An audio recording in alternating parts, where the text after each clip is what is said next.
오늘 우리는 누가복음 6장을 통해서 나는 교회에서 뭘까? 나는 신앙적으로 뭘까를 생각해 보죠. 우리 보통 크리스찬 이렇게 물어봐요.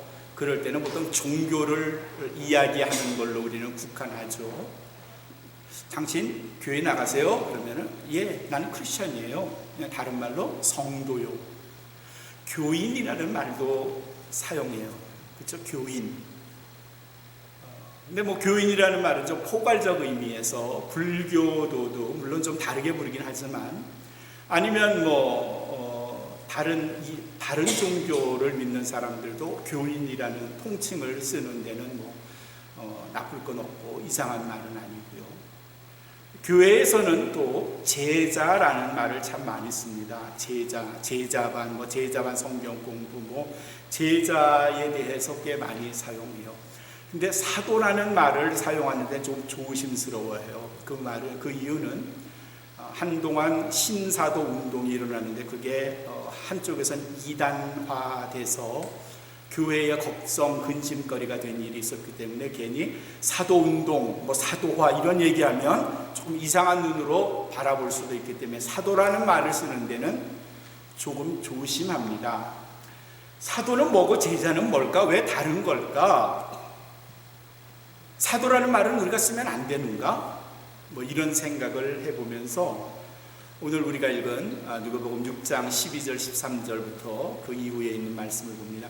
예수님께서 제자들을 모으시고 12명의 제자를 뽑았다. 우리 그렇게 알고 있고 그 12명의 이름들이 쭉 이렇게 마태부터 시작해서 가룟 유다까지 나열되어 있어요.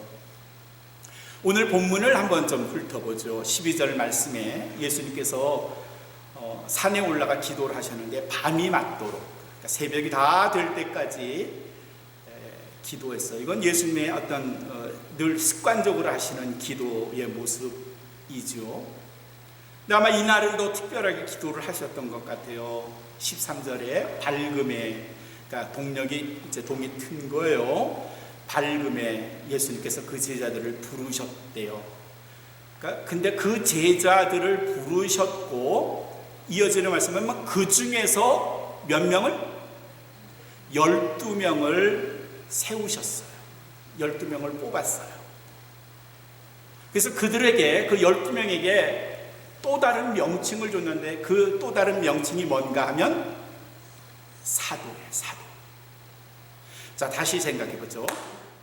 제자들이 있었고 그 제자들 중에서 12명을 뽑아서 그들에게 사도라 그랬다. 그러면 제자들의 수가 뽑은 12명 사도보다 많을까요? 적을까요? 같을까요? 많아요. 국민학교 1학년만 잘 나와도 요건 알아요. 12명의 숫자보다 훨씬 많아요. 그러니까 성경은 기록하기를 제자들을 다 불러서 그 중에서 12를 세웠다. 12를 뽑았다. 그렇게 기록하고 있어요. 제자들의 수가 몇 명이나 될까라는 이 통상적인 질문에 우리는 12 이렇게 생각하지만 성경은 훨씬 그보다 많다는 것을 우리에게 보여줘요. 누가복음 10장의 1절에도 보면 70인을 이렇게 둘씩 짝 지워서 보내는 예수님의 장면이 나오는데 다 제자들이에요. 그러니까 제자들은 70명 이상이었던 거예요. 그리고 그 수가 가면 갈수록 불어났고 정확하게 몇 명이었다 이런 기록은 사실은 나오지는 않아요. 그런데 상당수 많았던 것 같아요. 12명 제자는 그 많은 제자들 가운데 예수님께서 특별하게 선택한 사람들이에요. 그리고 그들의 이름을, 그들의 명칭을, 호칭을 사도, 아포스톨로스 이렇게 불렀어요. 아포스톨로스라는 말은 the people who to send, 보내진 사람들, 그런 뜻이에요. 보냄을 받은 사람들, 그런 뜻이에요. 제자라는 말은 마테데오라는 말이 대변한 것은 그냥 스튜던트, 그런 말이에요. 제자들, 배우는 사람들, 학생들, 그게 제자, 그런 뜻이에요. 제자, 사도, 이런 말들을 우리는 혼용해서 쓰기는 하는데 성경은 조금 확실하게 이 이야기들을 우리에게 가르쳐줘요. 많은 사람들이 있고 그들을 제자라고 하는데 사실 복음서, 마태복음, 마가복음, 누가복음, 요한복음에는 사도라는 말이 흔하게 나오지 않아요. 지금 이렇게 제자들 중에서 사도라 하는 사람 12명을 뽑았다 하는 기록이 있지만 그 다음에는 계속 이 12명을 향해서도 제자, 제자, 제자, 제자 그렇게 말을 해요. 그리고 사도라는 말이 확연하게 구분되어 기록된 것은 사도행전. 사도행전에서는 제자들이라는 말도 물론 나오지만 사도라는 말이 아주 많이 나오는데 그 사도라는 말을 누구를 향해서 쓰는가 하면 지금 뽑힌 12명, 그 중에 한 명을 제외한 11명. 누구죠? 한 명이 제외됐는데 누가 제외됐어요? 가룟 유다가 제외됐어요. 그 11명 플러스 사도행전 1장 2절 기록에는 가룟 유다를 대신해서 뽑힌 마띠아, 그 사람을 포함해서 이들을 사도, 나중에 예수님의 형제에게도 바나바에게도 다 사도라는 말을 같이 쓰고 바울까지도 사도로 칭하고는 있어요. 사도행전에서의 사도라는 말, 제자라는 말은 복음서에서 쓰는 제자, 사도라는 말과 조금은 달라요. 특별히 제자라는 말은 달라요.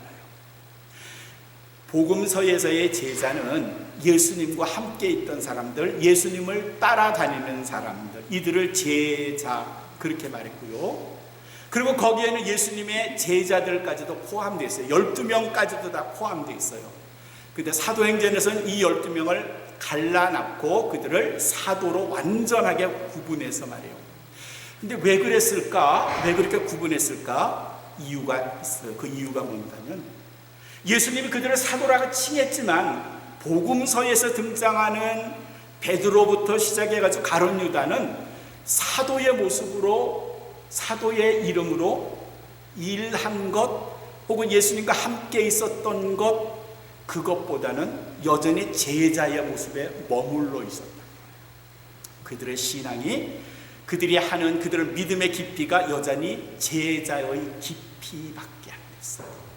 그러나 예수님이 승천하시고 오순절 성령의 역사 이후에 그들을 확연하게 달라졌어요. 이전의 베드로가 아니에요. 그 이전의 요한의 모습이 아니에요. 제자들의 모습이, 이 12명 사도들의 모습이 복음서 예수님과 함께 있었던 때에 그 제자들의 모습이 아니라 완전히 바뀐 사람들이 됐어요. 그래서 성경은 그들을 더 이상 제자라고 부르지 않고 그들을 사도라고 불렀어요. 다시 말하면요, 그냥 복음서에서는 별 이유 없이 제자라고 다 불렀던 건 아니고, 아니면 사도행전에서는 특별한 이유 없이 사도라고 불렀던 게 아니라 그들의 신앙의 깊이, 하는 사역의 너비가 복음서와 사도행전은 확연히 달랐기 때문에 더 이상 베드로를 제자라고 부르지 않고 사도라고 부르기 시작하는 거예요. 그 다음에 우리가 질문할 것, 그러면 나는 제자에 속하나 사도에 속하나? 그런 질문을 한번 해보죠. 예수님이 이렇게 12명을 사도로 뽑아놓고, 그리고 마가복음 3장 14절 15절에는 이 사도들이 하는 일에 대해서 예수님이 기술한 장면이 나와요.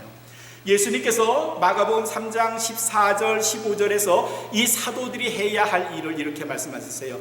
이에 12를 세우셨으니 이는 자기와 첫 번째, 이는 자기와 함께 있게 하시려고. 첫 번째 이유가 뭔가 하면 이 사도들은 예수님과 함께 있대요. 근데 이건 제자들도 마찬가지 같아요. 제자들도 예수님과 함께 있었어요. 늘 예수님께 배웠던 사람들이에요.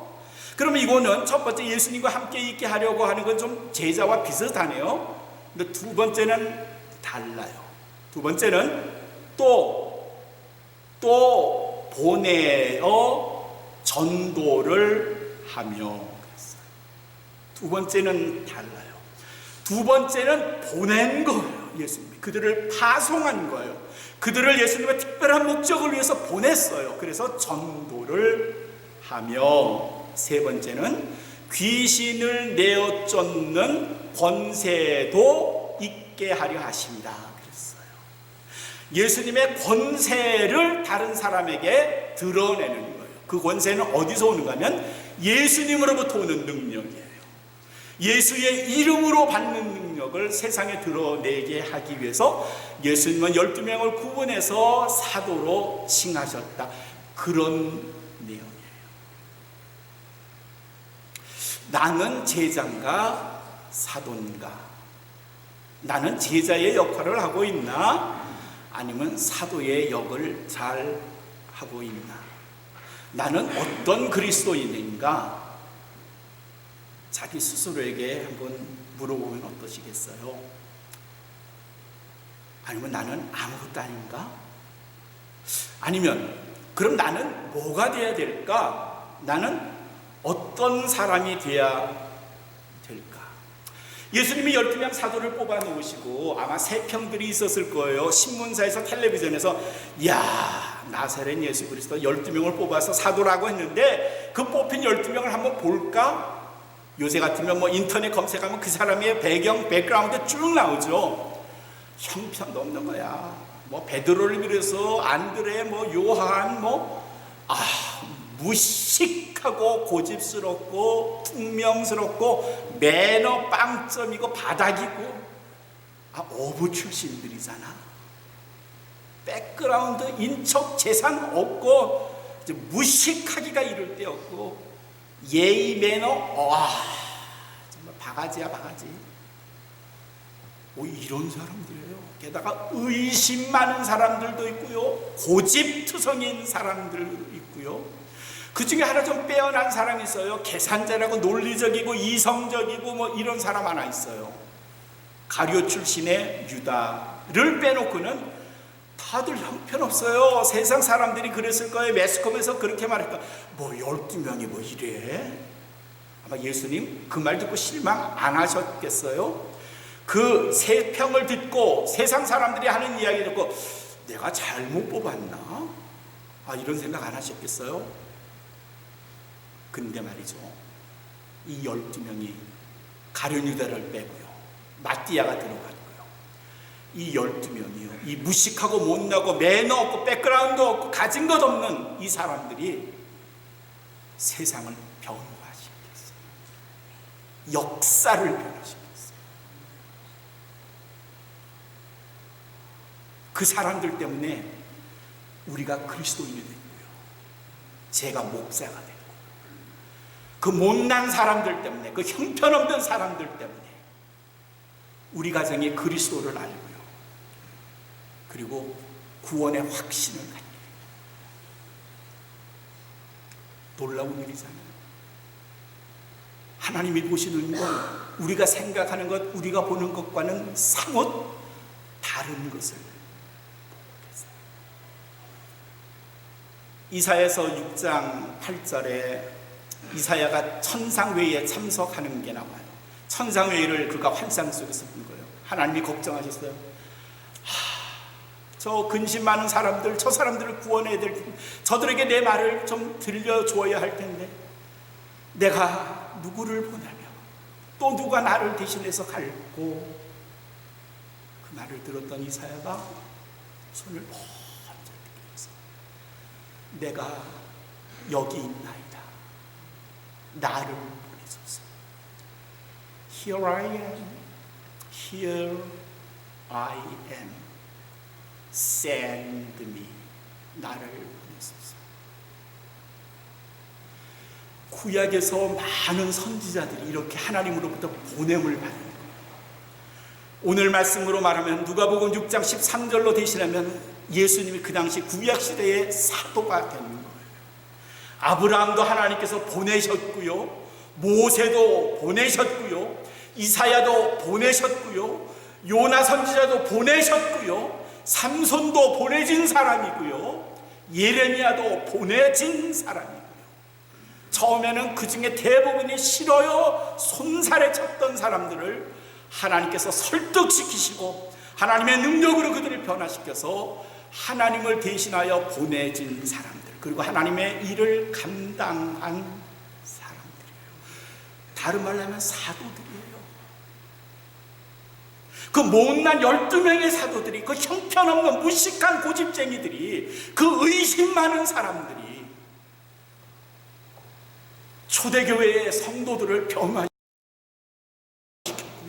하나님의 능력을 보여줬고요, 처처곳곳으로 흩어져서 죽음을 두려워하지 않고 순교를 각오하면서 서쪽으로, 그래서 로마로, 유럽으로, 그래서 아메리카로, 그래서 한국으로, 그래서 중국으로, 베트남으로 지금도 여전히 움직이고 있어요. 이 말을 다시 오늘 말씀으로 바꾸면요, 사도들이 보내져서 제자들을 만들고요, 그 제자들 중에서 사도가 나오고요, 그 사도들이 또 보내짐을 받고요, 그 보내짐을 받은 사도들이 또 세상 사람들을 변화시켜서 제자로 삼고요, 제자들 중에서 사도가 나오고 다시 제자를 만들고 사도가 나오고, 그래서 한국 땅에도 수많은 제자들이 나왔고 그 중에서 또 사도들이 나와서 세상을 향하여 또 보내짐을 받았고요. 하나님께서 그리스도를 이 땅에 보내셨고요, 그리스도가 제자를 만들어서 사도들을 보내셨고요, 그 사도들이 또 세상 사람을 변화시켜 제자를 만들고 그 중에 사도가 나와서 오늘 우리들에게 보내진 거고요.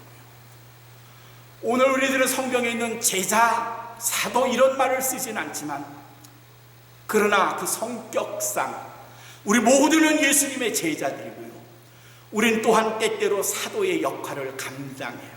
잘 모르시겠지만 때때로 하나님께서 나를 강권적으로 어느 곳에 보내셔서 다른 사람에게 그리스도를 알게 하거나 사랑을 베풀거나 도움을 베풀 때 나는 김종환 개인의 이름이 아니라 그리스도의 이름으로 가는 거예요. 나는 제자면서 때로는 사도의 역할을 하고요, 여러분의 집사님이면서 권사님이면서 장로님이면서 제자의 역할을 하지만 때로는 사도의 역할을 감당합니다.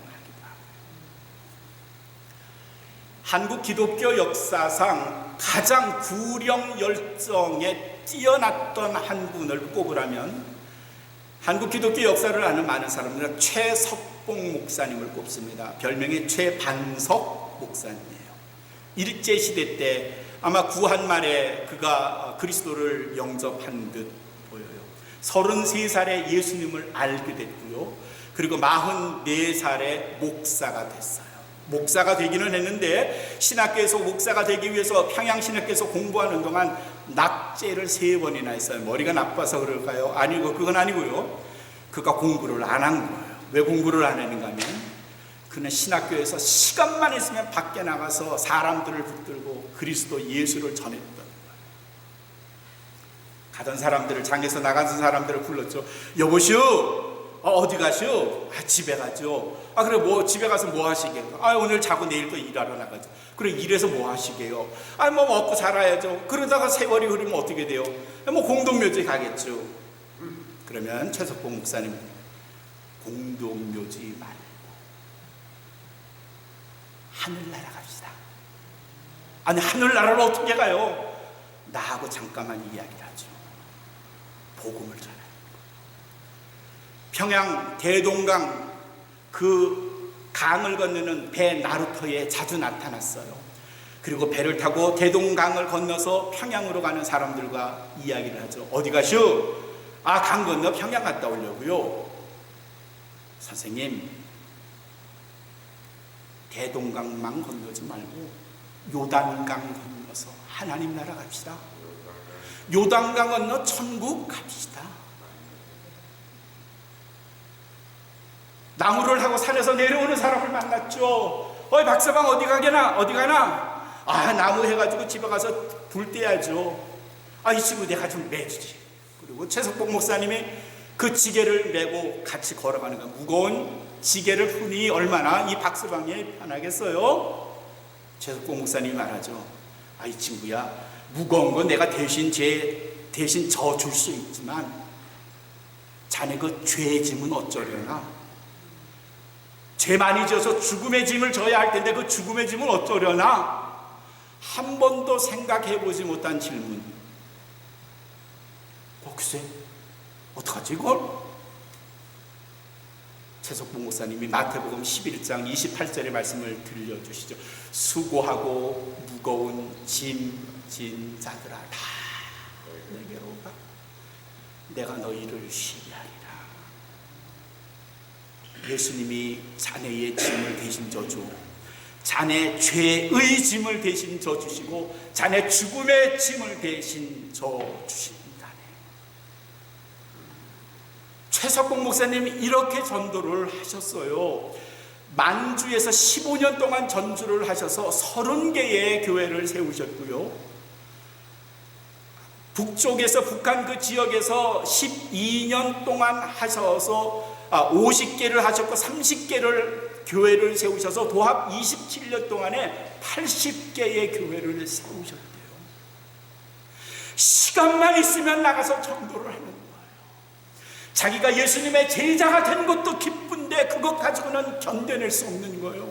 그래서 하나님으로부터 보내심을 받은 사도가 되어서 스스로 나가서 그리스도를 전하는 거예요. 기회가 있을 때마다 때만 있을 때마다 그리스도를 전하고요, 예수님을 전하고요, 예수님도 천국 가자고 이야기를 했고요. 누가복음 10장 25절에는 우리가 그 잘 아는 선한 사마리아 사람의 비유가 나와요. 여리고가 한 사람 다쳐서 죽어가고 있었잖아요. 제사장이 지나갔죠. 못 본 척하고 지나갔네요. 평소 경건하고 성실하고 착하다고 소문난 레위 사람이 지나갔는데 그냥 지나쳤대요. 못 본 척한 거죠. 다른 사람으로부터 나중 무식하고 개처럼 여김을 받은 사마리아 사람. 그는 지나가다 끙끙 앓고 죽어가는 사람 그냥 못 지나가고 무릎을 꿇고 그의 상처를 돌봐주고 그를 잘 데려가서 쉬게 하고 치료까지 부탁을 했대요. 세 사람이 등장해요. 객관적으로 사람들에게 앙케이트 설문조사를 했네요. 제사장, 레위 사람, 사마리아 사람, 이 중에 누가 제일 착할까요?